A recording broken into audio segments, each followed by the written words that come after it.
Hello students, I welcome you all to my YouTube channel Ritika Chemistry Classes. I hope that you all are liking my videos. So if you want to stay updated, kindly subscribe my channel. Thank you. Now let us start with the lecture. So in the previous lecture, we studied about Bohr's model of atom, according to which an atom consists of a small, heavy, positively charged nucleus at the center, and the electrons revolve around this nucleus in circular orbits. Out of various circular orbits which are theoretically possible, the electrons revolve in only those orbits which have fixed value of energy. And in case of hydrogen or hydrogen-like particles, that is the particles or the atoms having only one electron. So in case of those species, the energy of various energy levels is given by En equals to minus 2 pi square m e to the power 4 v square upon n square h square, where m is the mass of electron, E is the electronic charge, Z is the atomic number, N denotes your shell number, and H is the Planck's constant. So for a particular atom, these all values will become constant, and the energy of various energy levels will depend only on this, and that is principal quantum number. And the radius of various energy levels, which are denoted by Rn, is equals to A0 n square upon Z. And the velocity of electron in various orbits is given by Vn equals to V0 into Z upon n. And as we found that electrons revolve only in those orbits which are fixed value of energy, so that means that energy of electron in various orbits is quantized, that is having some fixed value. Like energy, the angular momentum of electron is also quantized. And the main point of this model of atom is that as long as the electron remains in a particular orbit, it neither lose energy nor gain energy. So energy can be emitted or absorbed only when an electron make a transition from one particular orbit to other orbit. So these are the main postulates of Bohr's model of atom, and the Bohr's model of atom was successful in explaining the stability of atom as well as line spectrum of hydrogen atom. We also studied in detail about the line spectrum of hydrogen atom, and we found that the spectrum of hydrogen consists of a series of lines like Lyman series, Balmer series, Paston series, and so on. Now today we will discuss about limitations of Bohr's model of atom, that is how the Bohr's model of atom eventually failed. So write down limitations of Bohr's model of atom. Limitations of Bohr's model of atom.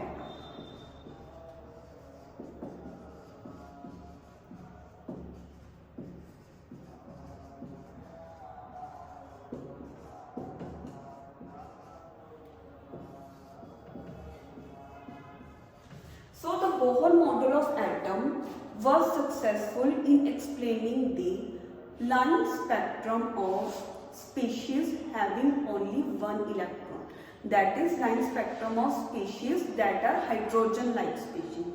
But it failed to explain the spectrum of multi-electron atoms. So write down, this model failed to explain the line spectrum of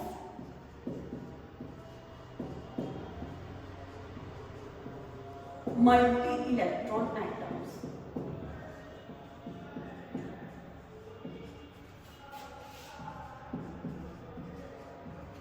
So the atoms which have more than one electron, this model failed to explain its line spectrum.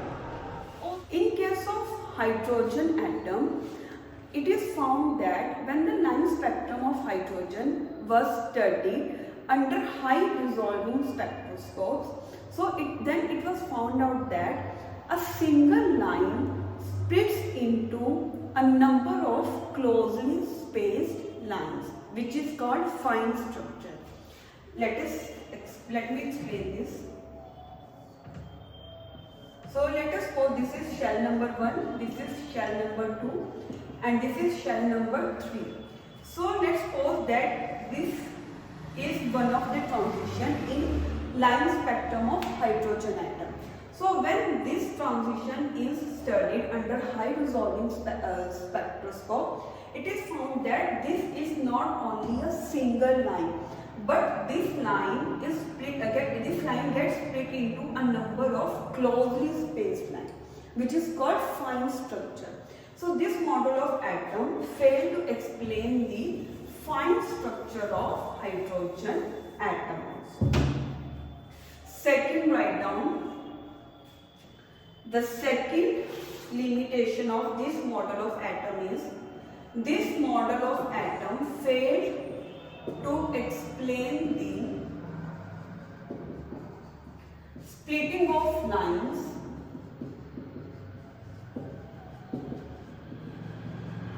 in the presence of magnetic field or electric field. In the presence of magnetic field and electric field. So it was found that when the atoms are placed in either magnetic field or electric field, the lines get split up into a number of lines. The splitting of lines in the presence of magnetic field is known as Zeeman effect, and the splitting of lines in the presence of electric field is known as Stark effect. So this model of atom failed to explain both Zeeman effect and Stark effect. Write down third limitation of Bohr's model of atom. This model of atom failed to explain the three-dimensional model of atom.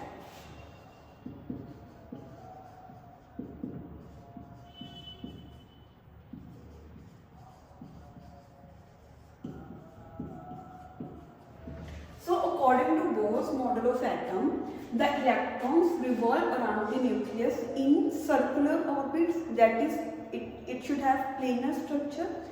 But in real, we know that the atom has three-dimensional structure. So this model of atom failed to explain the three-dimensional structure of atom.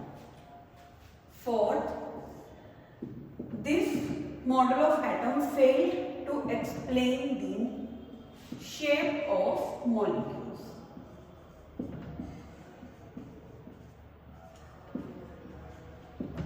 So according to this model, as the electrons revolve in circular orbits, so this model of atom failed to explain the shape of molecules which has some directional character. Last, write down, this model of atom failed to explain the deBroglie concept of dual nature of matter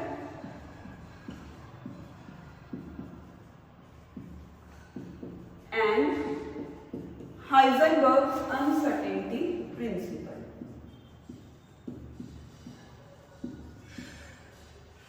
And Heisenberg's uncertainty principle.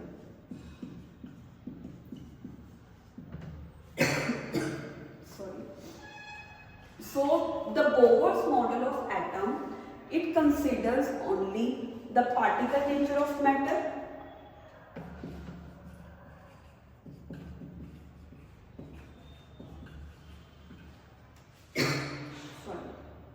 This model takes into account only the particle nature of electron, but in real, we will study in deBroglie concept of dual nature, that every material particle possesses dual nature. That is, it behaves as particle as well as wave both.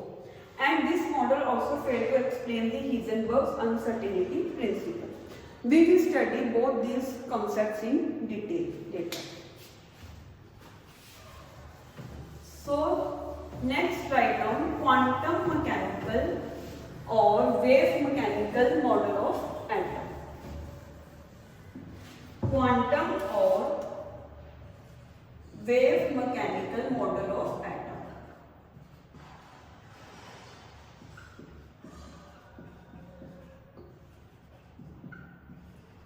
Quantum or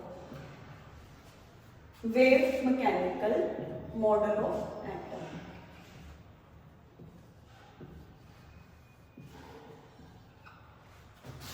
So, in order to overcome the limitations of Bohr's model of atom, a model of atom was put forward which is known as quantum or wave mechanical model of atom. This model of atom was based on following two concepts. Write down: deBroglie concept of dual nature of matter, deBroglie concept of dual nature of matter, and second is Heisenberg's uncertainty principle. And second is Heisenberg's uncertainty principle. So this model of atom was based on the following these two concepts. So the branch of science which takes into consideration both these concepts is known as quantum or wave mechanics. Quantum mechanics or wave mechanics.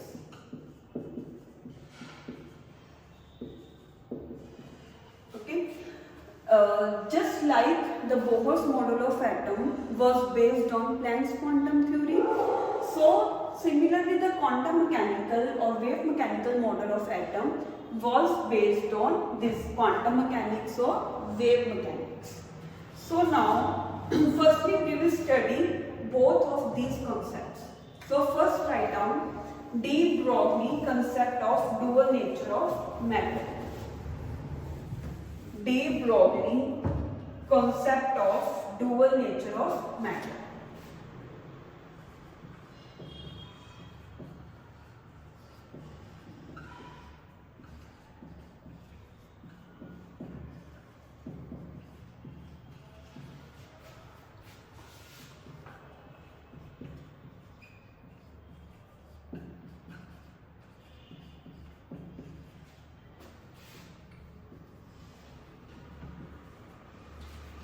As we all know that light has dual nature, that is, it behaves as both particle as well as wave. Louis deBroglie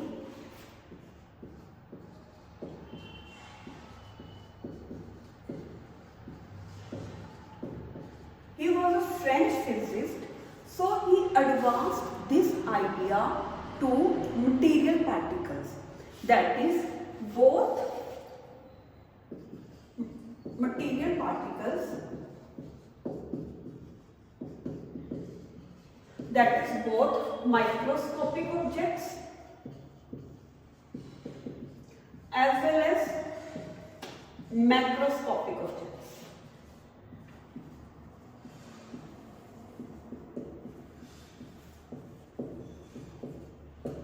So he advanced the idea that just like light possesses dual nature, it behaves as particle as well as wave. So all material particles, either microscopic, that is very small particles, or macroscopic, that is large particles, they both possess dual nature.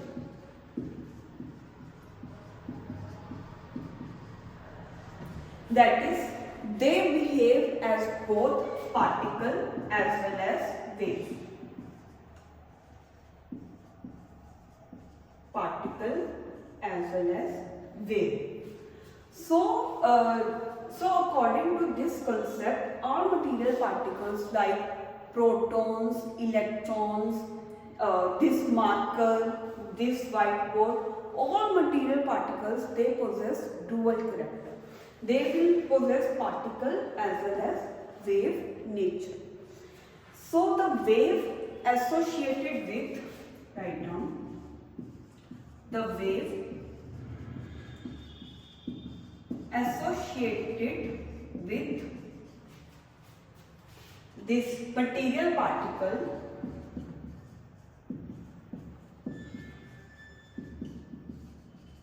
this wave is known as either matter wave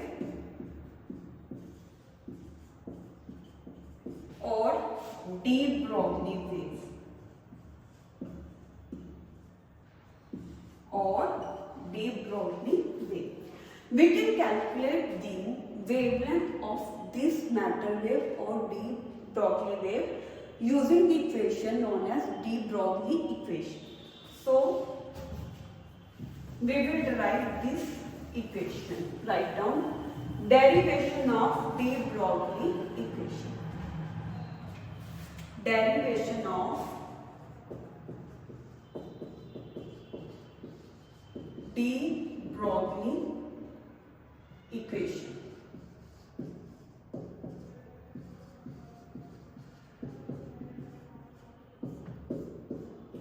So this equation can be derived by taking analogy with the photons. So in case of photons, if photons behave as wave,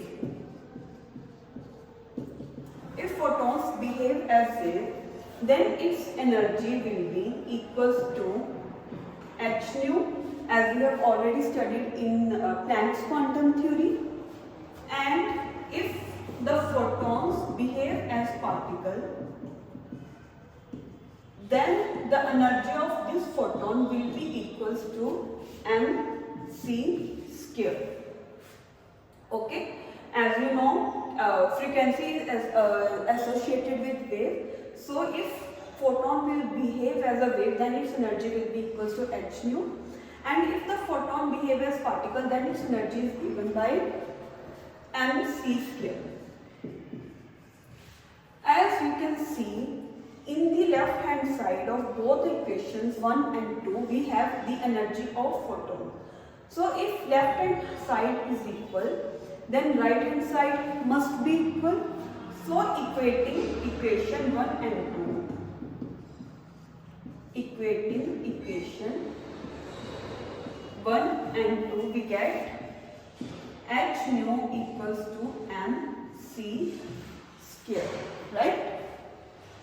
And you also know this formula, c is equals to nu into lambda, where c is the speed of the velocity of wave, nu is the frequency, and lambda is the wavelength, c is the speed of light.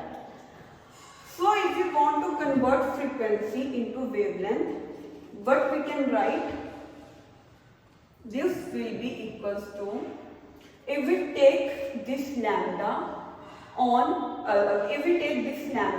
the left hand side, we will get c upon lambda equals to frequency. We have simply taken this lambda on left hand side, so it will become c upon lambda. Now we will substitute this value of frequency in equation 3. So it will become h nu is c upon lambda equals to mc square. So here it's also speed of light, this is speed of light square. So one c will cancel with this. It becomes h upon lambda equals to m into c. If we want to find out the wavelength, we will take this wavelength on the right hand side and this mc on the left hand side. So this will become h upon mc equals to lambda. This mc will goes on denominator, it will come in denominator on left hand side, and this lambda will become this. So this equation is derived by taking photon. If we write down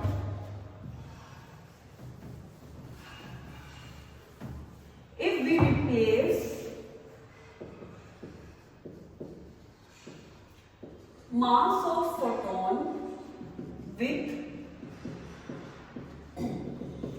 mass of material particle,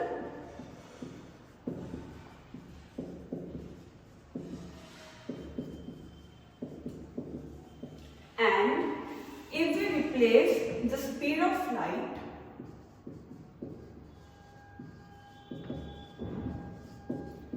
with velocity of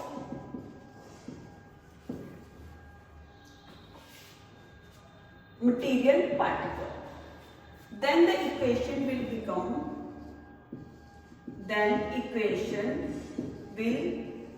become lambda equals to h upon mv, where v is the velocity of material particle.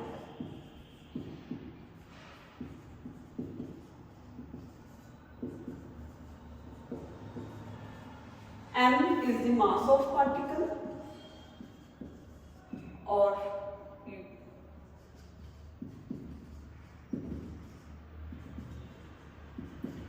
and h you all know is the Planck's constant.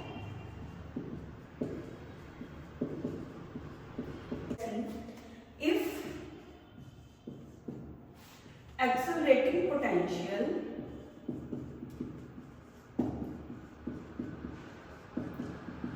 V is applied to electron,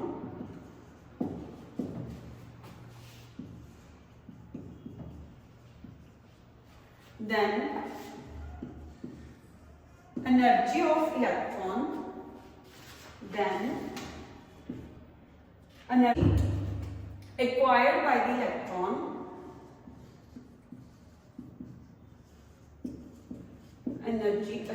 by the electron it will be equals to charge on electron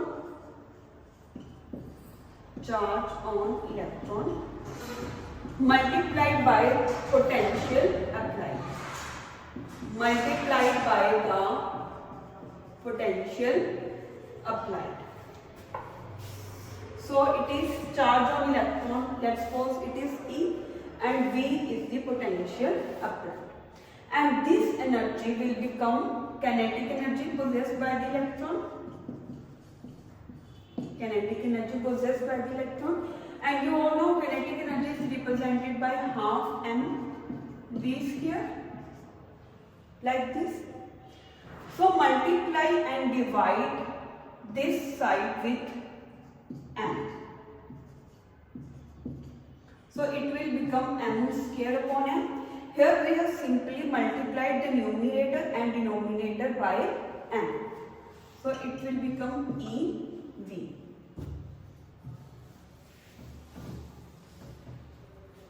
Now keep this m square v square on left hand side and hold this term on right hand side, so it will become 2meV.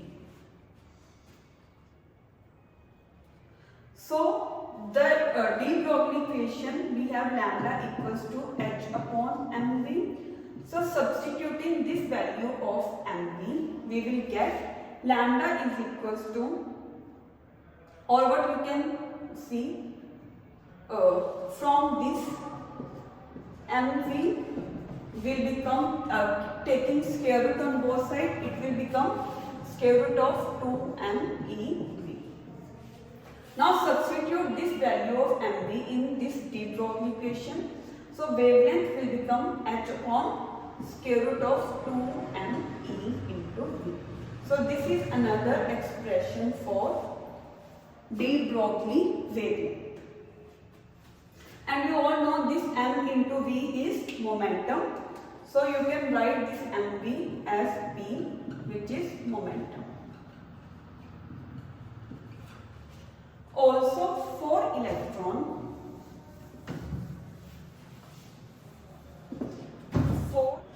for electron, you know the value of H, it is constant for everyone, 6.626 into 10 to the power minus 34 joules second. And M for electron, mass of electron is 9.1 into 10 to the power minus 31 kg. Charge on electron you also know 1.6 into 10 to the power minus 19 coulomb. So by substituting these values in this, you get the value of lambda as 12.26 upon under root of V angstrom, or lambda equals to 12.26 divided by root V into 10 to the power minus 10 meter. So this is the value of lambda. Now write down the significance of deBroglie concept of dual nature of matter. What is its significance?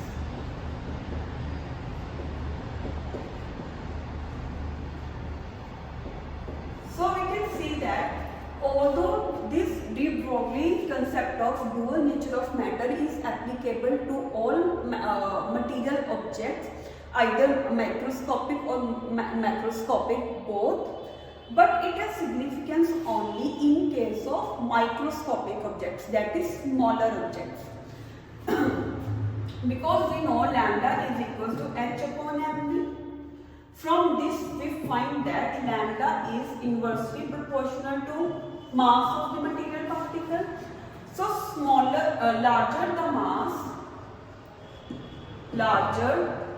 the mass of material object or particle,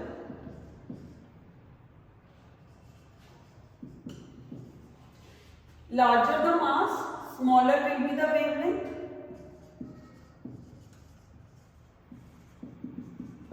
Smaller will be the wavelength. So this wavelength has appreciable value only for the microscopic particles like electrons, protons, etc. So in everyday life we come across macroscopic particles, that is larger body. That's why we are unable to see the wave nature of the particle. That's why it is found that although all material particles possess both wave as well as particle nature, but it has significance only in case of microscopic objects. So now we have, write down, dual nature of electron.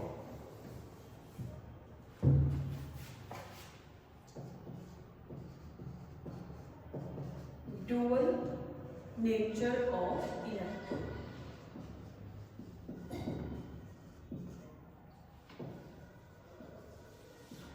So in this we will show how the electron behaves as a particle as well as wave. Electron as a particle seems to be normal. Like also we can see that we can have 1 electron, 2 electron, 3 electron as we have particles. So electron as a particle seems to be normal, but how the electrons behave as a wave, we will see that. This can be shown with the help of double slit experiment. Double slit experiment.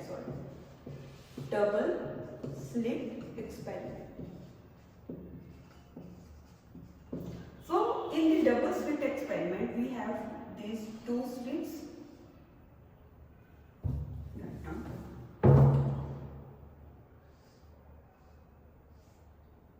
And here we have, this is the detector slit.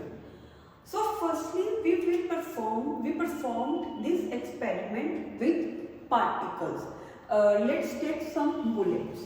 So with bullets. So let us assume that here we have a large number of bullets, and these are two slits slit 1 and slit 2. So on firing bullets through this slit 1 and slit 2, it is observed that we get a pattern on detector screen like this.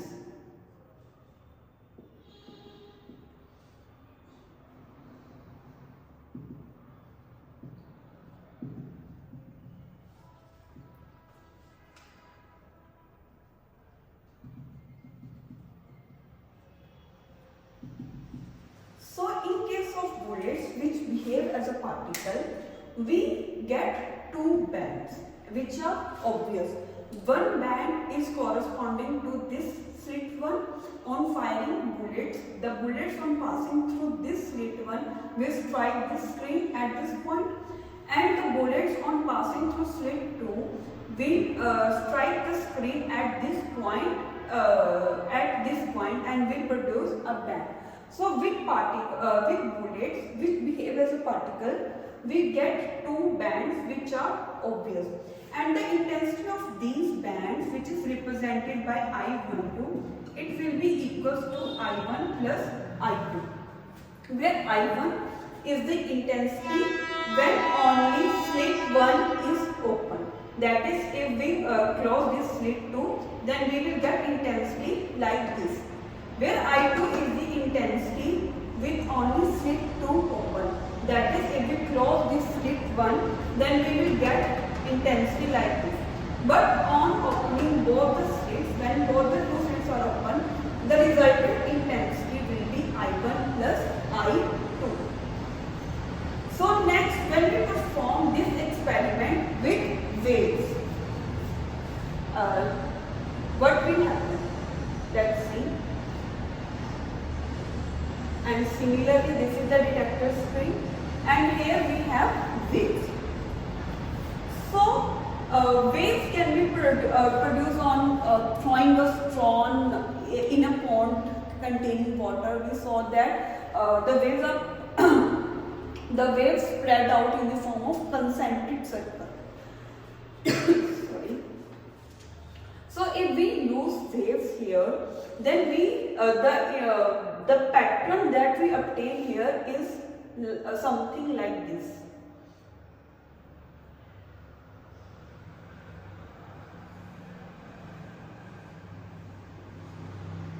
We get this kind of some pattern. This is known as interference pattern.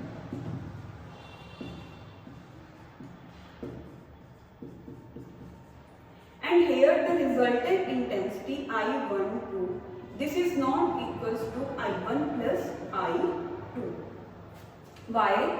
Because in case of waves, at any point, we have a wave from slit 1 open, and we also have a wave from slit 2.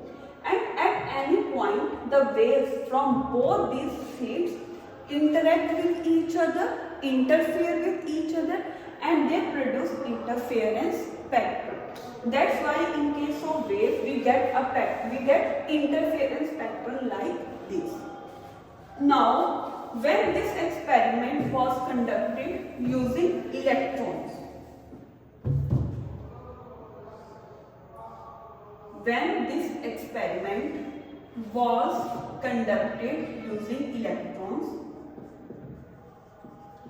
it was expected that we will get a pattern similar to that observed with bullets, because electrons are also particles in nature. But in reality, we do not get two bands as observed with bullets, but we get an interference pattern which is seen in case of waves. So on firing, when the electrons are made to pass through these slits, we get a pattern similar to which was observed in waves, like this. So this was the pattern that was observed in case of electrons. As this pattern is similar to that observed in wave, so it was found that electrons also possess wave nature. Electrons also possess wave nature. So from this experiment, we find out that the electrons possess wave nature, and also it also shows the particle nature from the fact that the electrons on striking this screen, they produce scintillations which are localized. What does it mean? Let's suppose this is the screen. When an electron is made to strike this screen, we get a scintillation here, which is localized.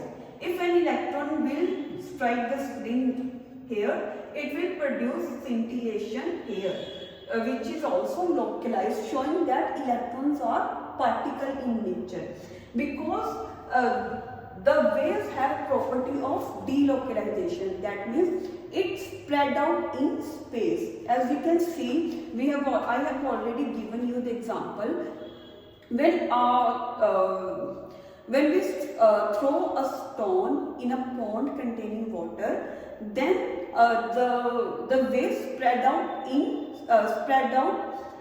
space in the form of concentric circle. So the property of wave is delocalized, that it is not delocalized, but the particles have property of localized. So these scintillations show that the electrons are particle in nature. So when these electrons, after passing through this slit, they strike this detector, they produce scintillations like bands, which are here this is minimum. So here these scintillations will be like the maximum scintillation will be here. So from this this experiment shows both the particle as well as wave nature of electron.